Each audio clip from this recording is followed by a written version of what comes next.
We are back for another episode of Get Sweaty with Leddy. It feels like it's been months since I've been sitting on this bench in this location. So it feels really good to be back. And the sauna was calling my name after a busy weekend that we had at the tap room. And I don't think I could have a better guest today than my good friend Mike Jones, who, Mike and I just really became friends over the last couple years here, mainly through going to Dance Agenda events and really just building this community with each other in a sense that you were well into before I got there. But this I don't know, just this sense of love and togetherness and community that we get to engage in outside of work is really just a huge lifesaver in a sense. The healing properties of just being with somebody and being with a group of people are immense. And I can't stress that enough, that if you're someone that's home, you're struggling in pain, and you're trying to do this in solitude, to get out and try to find yourself a community, because it is huge. And we're going to be talking a little bit about that today. Mike is a man of many accomplishments. He's a former Marine, business owner, father of 5, and there's a lot of things that would likely throw this guy off. So let's hear about it. Mike, what brings you to pain? Thanks, my friend. So there's a lot of avenues that we could go into, but the primary one that I was thinking from a pain standpoint is being an entrepreneur and going through the phase of building my first couple of businesses while raising a family and having the stress of trying to take it all on. And when things actually go south and go wrong, having those translate into physical lack of wellness and pain, if you will, and having to figure out how to transition into having the tools, activities that can make people thrive again, despite having high stress lives and environments that we live in. So that's kind of the general area that I was thinking about. Yeah, no, I love it. And there's a lot of entrepreneurs out there. There's a lot of people that want to be entrepreneurs. Maybe you've been stuck in your work pattern for years and you can't figure out a way to break through.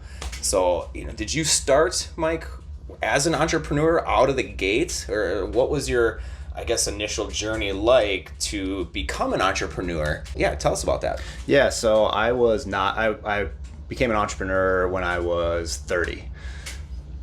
College, played lacrosse in college, went into the Marine Corps after college. So I was an infantry officer in the Marine Corps for 4 years, got an MBA, had no idea what I wanted to do. So I went into big corporate, came up here to work for 3M, came up to Minnesota to work for 3M, and thought I was just going to be like a corporate executive was my general plan coming out of the Marine Corps.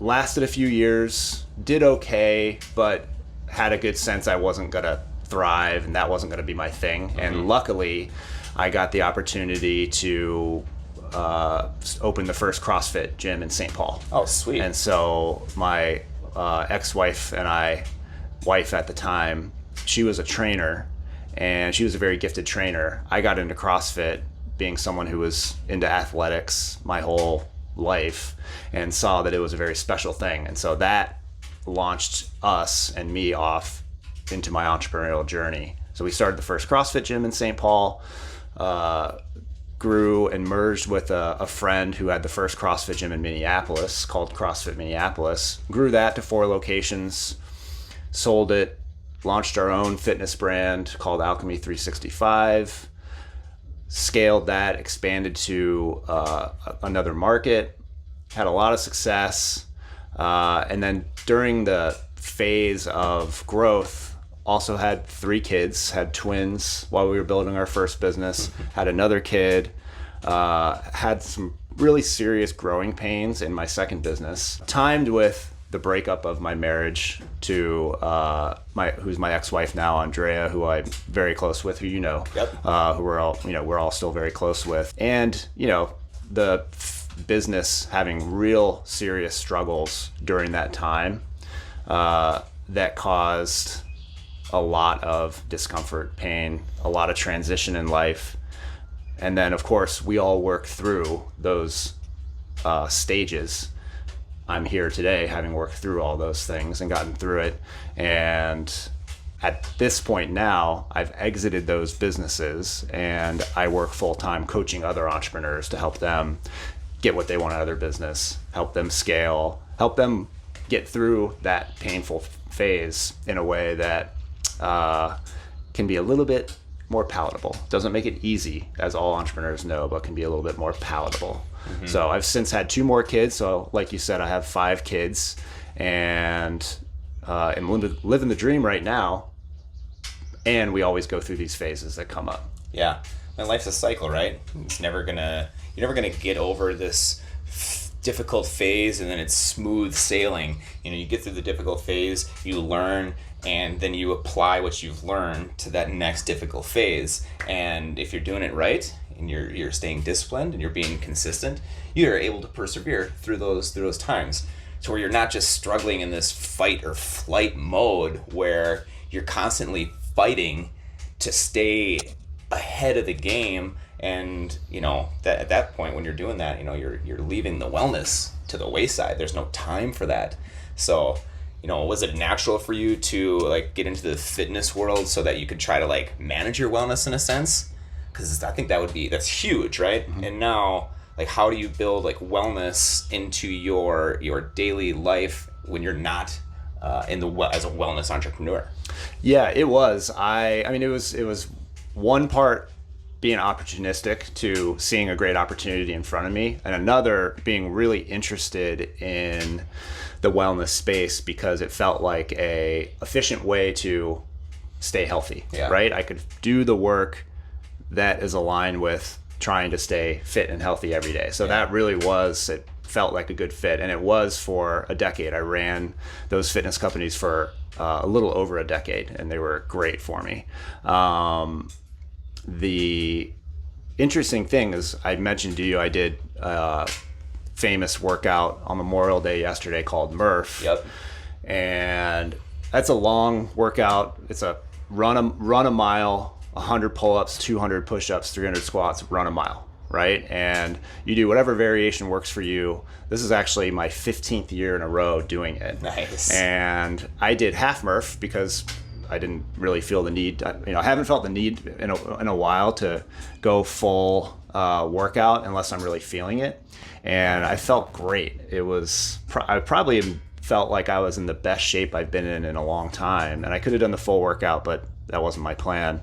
And so I am actually fitter today than I was when I was running the gyms, because when I was running the gyms, I was overworked, overstressed because I was always adding more things, opening another business, opening another location, while I was raising the kids, and I didn't have the tools to care for myself that I do now.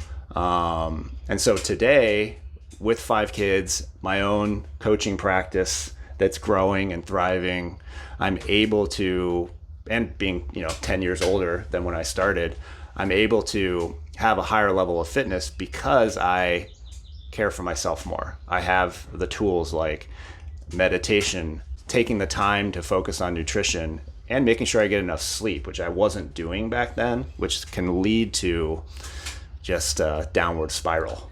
Even someone who runs a fitness business, it's funny to say that.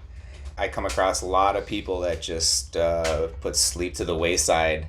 The common phrase, I could sleep when I die, right? But sleep is the most regenerative state for your entire body, and that goes for your mind as well. So if you're someone that is just getting 4, maybe 6 hours max of sleep and then waking up and using some sort of substance to keep you going, that's going to catch up to you, right? That's like constantly running on low fuel, or if you're a vehicle, just never having enough oil, just the bare minimum in there, and your engine is working extra hard to go that same mile. That can be very troubling. Yeah, and that's probably at the core of my wellness journey over the past 10 years. And I'll tell you a story about how sleep is at the center of it. And about 7-8 years ago, when I was building my businesses, building my family, and kind of, running on all cylinders, not caring for myself though, not sleeping enough, kind of taking the I'll sleep when I'm dead philosophy, even though I always knew growing up that sleep was important for me and that getting my rest was a little bit of a superpower for me. I did fall into I need to do more and more, and I'll sleep when I'm dead. And so when I was building my businesses, I was going through a rapid expansion phase where I was growing a second business while I was still running the first business with 3 young kids. And there was a phase of about a year where the business turned south. We expanded to a new market and things were not going well. We were all of a sudden losing money. It wasn't working. And my relationship started breaking up. And so I was in the process of separating, moving out, living by myself for the first time. And the thing that made me, quote unquote, hit rock bottom, which looked like to me getting onto anxiety medication and having to kind of turn things around, was sleep. Meaning at some point it kind of went away and I wasn't able to get good sleep. And at the time I was medicating with having a couple drinks a night, and that would be end up being like a bottle of wine a night to get to sleep. It became, and it deteriorated very rapidly. It's kind of probably, it felt rapid, but it's over a period of years of deterioration. And then all of a sudden I'm not able to get good restful sleep, and I have anxiety, which I didn't ever really know that I had. And ultimately that got me onto anxiety medication, which led to a journey of figuring out how to sleep better, not use alcohol to medicate, finding other tools to get into a healthier state of mind, which over the course of multiple years has led to better sleep, which I prioritize, and I adjust my whole lifestyle to make sure that I can get that good sleep. So, good segue. Yeah, no, it's important. Before we throw some more logs on the fire here, I'll just reiterate the importance of sleep, because when I was dealing with my first round of nerve pain from herniated discs, it was probably a 3-year time period where I was getting at most 5 hours of quality sleep. And I mean, it'd be 45 minutes here, 30 minutes there, and I would add it up to what I thought would be 6 some hours of sleep. And this is over a 9 to 10 hour time period, so it was awful.